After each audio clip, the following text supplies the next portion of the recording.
So we were discussing about that holding and subsidiary company, and one of the students said that holding company is that companies who's holding 51% share of the subsidiary company. That is totally correct.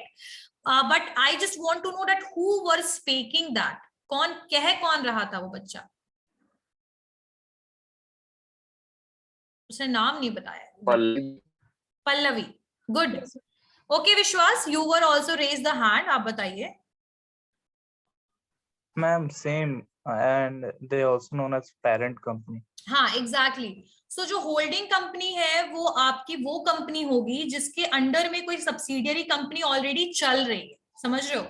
So holding company जो है वो आपकी company या फिर कोई subsidiary company जिसका कोई parent company हो, वैसे कंपनीज या फिर कोई चैरिटेबल कंपनी. जो चैरिटेबल कंपनीज कौन होगी? जैसे एनजीओ वगैरह होते हैं ना, non government organisation and all, वो हो गई. या फिर कोई कंपनी ऐसी है जो गवर्न होती है कोई स्पेशल एक्ट के थ्रू, कोई फाउंडेशन या कुछ भी. तो ऐसी कंपनीज आपकी स्मॉल कंपनीज नहीं होंगी.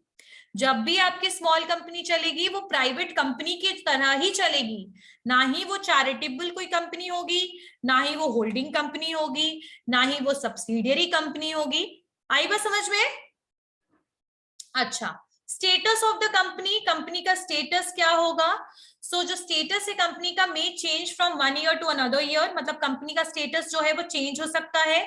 बेनिफिट जो है वो आपको हर साल, मतलब अपने हिसाब से स्टेटस ऑफ जो कंपनी है यहाँ पर, वो आपका 1 year to another year that can be change. जो बेनिफिट है which is available during a particular year may stand withdrawn for the next year and become available again in the subsequent year.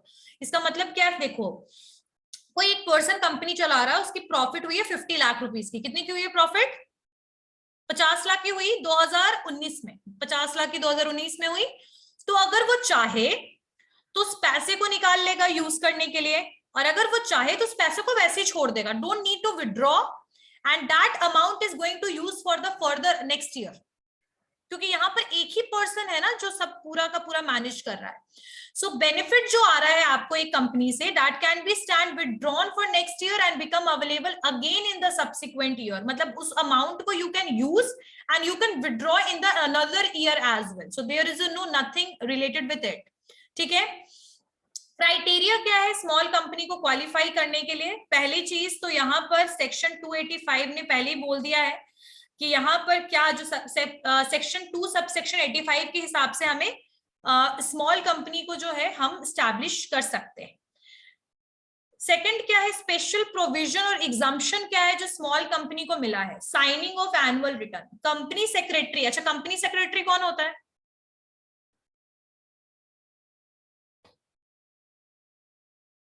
आज मैं तुम लोग को chartered accountant, company secretary सब बना दूंगी.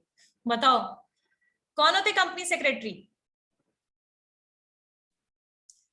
इसको बहुत स्मॉल लैंग्वेज में समझो ना, तो that person is a lawyer of the company.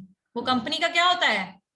Lawyer होता है. वो सारे रूल्स रेगुलेशन पॉलिसीज बताएगा आपको, कंपनी कैसे चलाना है, क्या आप पॉलिसी, क्या रूल को अपनाना है, कौन से क्लॉज को देखना है, ये सारी चीजें आपको कंपनी सेक्रेटरी बताता है. तो जो कंपनी सेक्रेटरी है that can be sign the annual return of the small company alone. मतलब वो अकेले उस एनुअल रिटर्न को फाइल कर सकता है अगर वो चाहे. एनुअल रिटर्न समझते हो क्या होता है? टैक्स के लिए जो एनुअल रिटर्न फाइल करते हैं ना, so he can file it alone. अगर कोई कंपनी सेक्रेटरी नहीं है तो सिंगल डायरेक्टर कंपनी का जो है, एक डायरेक्टर भी आपका कंपनी स्मॉल 1 पर्सन कंपनी में हो सकता है, एक डायरेक्टर भी, तो वो खुद से उसको साइन करके पास कर देगा. आई वो समझ में? यानी कि जो कंपनी सेक्रेटरी है that can sign the annual return of the small company alone. खुद से कंपनी सेक्रेटरी है तो साइन करके भेज देगा. कंपनी सेक्रेटरी नहीं है तो एक जो डायरेक्टर है वो भी उसको साइन करके फाइल कर सकता है, कोई दिक्कत नहीं. आई बात समझ में? ओके. नेक्स्ट पॉइंट इज, अभी मैंने भेजा ना ये रीजॉइन, तो सारे बच्चे वो भी आ रहे हैं जो पहले क्लास में नहीं थे. पता नहीं क्या करेंगे 10 मिनट में आके, मुझे तो समझ ही नहीं आ रहा है. चलो, नेक्स्ट है आपका बोर्ड मीटिंग. बोर्ड मीटिंग क्या होता है?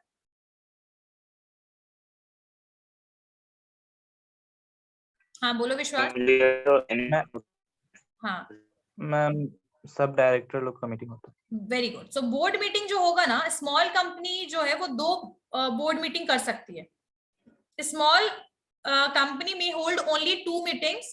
One meeting may be held in the 6th month of the calendar year and next can be in the next 6 month. So minimum gap between the 2 meetings are 90 days. तो basically ये जो board meeting है ना, ये चाहे तो 2 बार भी कर सकती है, इसको कोई दिक्कत नहीं है. कैलेंडर ईयर का मतलब समझते हो क्या होता है? 1 January to 31 December, that is a calendar year. Financial year क्या होता है? 1 अप्रैल टू 31 मार्च, इसको कहते हैं फाइनेंशियल ईयर. ठीक है, तो ये कैलेंडर ईयर के हिसाब से बोला जा रहा है कि अगर बोर्ड मीटिंग चाहे ना तो आपकी स्मॉल कंपनी कर सकती है. ठीक है, 2 मीटिंग कर सकती है. एक मीटिंग पहला फर्स्ट 6 मंथ में और नेक्स्ट दूसरे 6 मंथ में भी वो कर सकती है. और इसका जो गैप होगा ना, ये दोनों मीटिंग के बीच में कितना होना चाहिए? मिनिमम 3 महीने का होना चाहिए, कम से कम 3 महीने का गैप होना चाहिए. मैक्सिमम का नहीं पता, लेकिन मिनिमम 3 महीने होना चाहिए.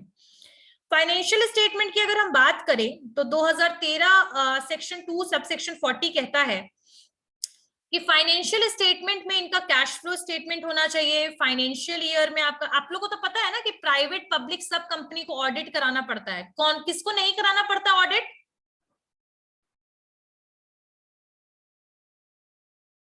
अभी थोड़े सबसे पहले मैंने वही टॉपिक पढ़ाया था. किसको ऑडिट नहीं कराना पड़ता है? पार्टनर्स को. वेरी गुड, पार्टनरशिप को. वेरी गुड, ठीक है. सो यहाँ पर अगर आप फाइनेंशियल स्टेटमेंट जो है आपका, जो आप हर साल अपने ऑफिस, अपने कंपनी का बनाते हैं कि भाई इतना पैसा आया, इतना पैसा गया, फिर आप ट्रेडिंग अकाउंट बनाते हैं, प्रॉफिट लॉस अकाउंट बनाते हैं और फिर फाइनली आप बैलेंस शीट बनाते हैं. याद होगा, जो कॉमर्स के बच्चे हैं उनको तो पक्का यकीन है कि पता होगा. पता है ना? Yes ma'am. जो साइंस वाले बच्चे हैं उनको मैं बता दूं, आर्ट्स वाले बच्चों को बता दूं कि बेटा हर कंपनी में एसेट्स और लाइबिलिटी होता है. एसेट का मतलब जैसे कि आपका मशीन हो गया, आपका ऑफिस का बिल्डिंग हो गया, और लाइबिलिटी का मतलब होता है जो लोन हो गया, लाइबिलिटी आपके लिए. ठीक है ना? तो इन दोनों को इक्वल करना होता है सबसे लास्ट में. अगर ये दोनों मैच नहीं किया ना, मतलब आपने कहीं ना कहीं कोई ट्रांजेक्शन छोड़ दिया है. तो ये पूरा का पूरा जो फाइनेंशियल स्टेटमेंट होता है ना, ये आपके चार्टेड अकाउंटेंट देखते हैं. तो यहाँ वही फाइनेंशियल स्टेटमेंट की बात हो रही है कि फाइनेंशियल स्टेटमेंट में आप कैश फ्लो स्टेटमेंट बनाएगा. कैश फ्लो का मतलब होता है inflow and outflow of cash. कितना पैसा आया, कितना पैसा गया. कैश फ्लो में इनफ्लो आउटफ्लो.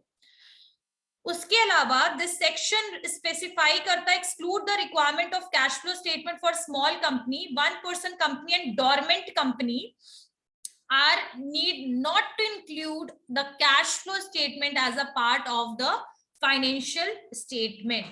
ठीक है, तो यहां पर आपके फाइनेंशियल स्टेटमेंट जो आपकी है उसमें कैश फ्लो स्टेटमेंट को बनाने का जरूरत नहीं है. 1 पर्सन कंपनी में, 1 पर्सन कंपनी में आपको कैश फ्लो स्टेटमेंट बनाने का जरूरत नहीं है. ये सेक्शन 2 सबसेक्शन 40 इसको एग्जम्प्ट करता है, छूट देता है कि आप मत बनाइए कैश फ्लो स्टेटमेंट. आई बात समझ में? क्लियर हुआ? Everyone, this point is clear? Yes ma'am.